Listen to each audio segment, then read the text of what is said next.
Welcome to Coffee Break Tennis. There is a fancy computer genius machine over in Australia that a bunch of data analysts, scientists, geniuses, doctors, all the smartest people in the world, they built this thing to run simulations to predict who will win the Australian Open. Let's have a good picture, man. Why'd you do that? I don't trust machines. The other thing it did, the computer genius machine, it ranked the quarters of the draw.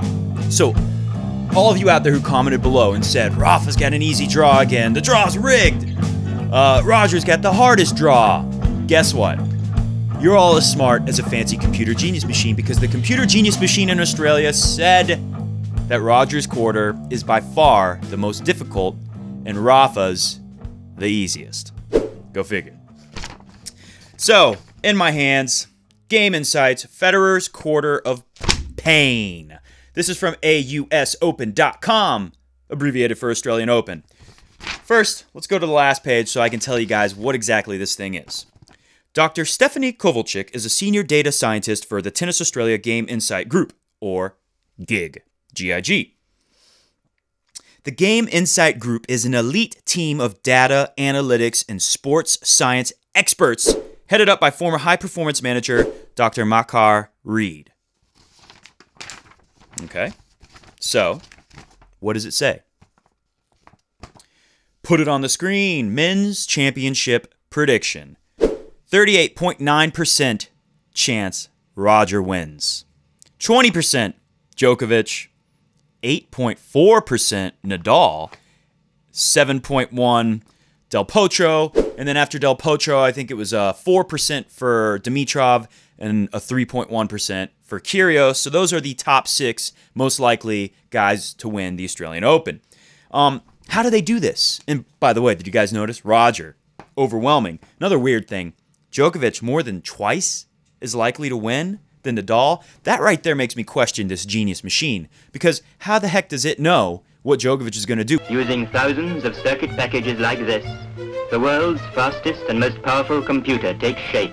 We don't even know if his elbow is going to fall off or stay on his body through 3 rounds of the Australian Open. We repeat the simulation 5,000 times to determine how the event is most likely to unfold on more statistically sound grounds, and the analysis revealed some interesting forecasts. By the way, it also predicts that Alina Svitolina is going to win the women's trophy. So one of the things it did was the chance of surviving a quarter. Quarter number 4, only a 38.9% chance Roger can get through it. Quarter number 3, 40.9%. Quarter number 2, 43. So the bigger the number, the more likely you can get through it. And quarter number 1, Rafa's quarter, 52.4% chance of surviving it because it's a much easier quarter. They have this thing called an ELO rating. So Roger's quarter, there's 2 players with an over 2,000 score. The 2,000 score basically suggests that you're very, very likely to go deep and have a good run at the major. So David Goffin, Juan Martín Del Potro, they scored over 2,000, 2 players that Roger can run into the quarterfinals. So that's the big part of why his is so difficult. On the other hand, Rafa only has 1 player in his quarter who is over a score of 2,000, and that is Marin Cilic. I have a lot more faith, at least at this major, this 2018 Aussie Open, in Goffin and Delpo than I do in Marin Cilic.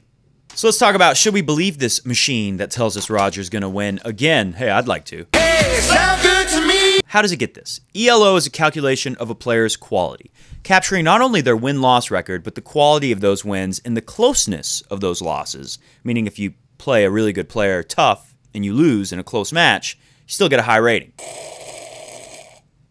So, comment below. I'm very curious. Do you guys trust this genius computer machine? I want to trust it because it says Roger is going to win. Before I heard anything about the genius machine, by the way, this was brought to my attention by Naveen, flashing on the screen.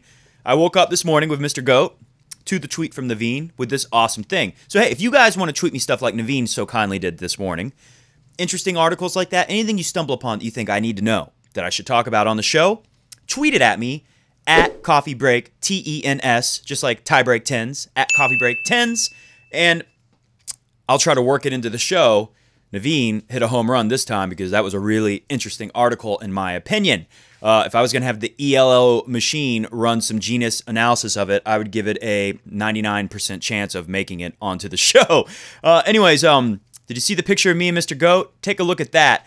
That's the last time me and Mr. Goat are going to wake up with the sun shining on us because I'm going to be going to bed very, very early for me and waking up in the wee hours of the morning to catch these headlining matches. So I'll see Rafa and I'll see Roger. I'll watch them live, and we got a new schedule at Coffee Break Tennis for you guys.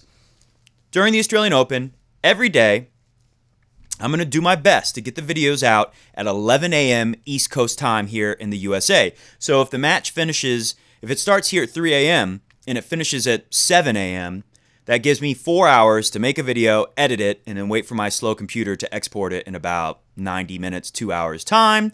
So I got a couple hours to make a video after I watch the matches. Should work just fine. 11 a.m. East Coast time, 9 p.m. Indian Standard Time over in India. I know we got some fans in India who love Roger. 4 p.m. in the UK, and of course, sticking it right back to Australia. You make us stay up or wake up at 3 a.m. to watch your headline matches at the Aussie Open. You guys will get Coffee Break Tennis at 3 a.m. over in Australia. So that's it for me today, guys. Thank you for watching Coffee Break Tennis, the fastest growing, most exciting, most talked about, sensational tennis talk show in the world. I'm your host, Matt Bradshaw. Coffee Break Tennis is brought to you by Crunch Time Coaching, a tennis player's best friend, a tennis player's ultimate resource. And we will see you tomorrow at 11 a.m. to talk all about what happened to Rafa Nadal in his opening match. All right, guys. Oh, hopefully I'll tell you that I was right about Venus winning against Bencic, but that's a toss-up match. Who knows what will actually happen with that one, but I'm not so sure. Never count out a great champion, especially Venus. If you guys want to see my video I made with the schedule, day 1 and day 2, and my top 3 matches you need to watch for each day of the schedule, click up here. It'll take you over to Crunch Time Coaching. Be sure to subscribe there, subscribe here, and please give me a thumbs up and a comment below. What do you guys think about this computer genius machine that has a simulation that says Roger Federer is going to win this big thing, the 2018 Australian Open? See you guys.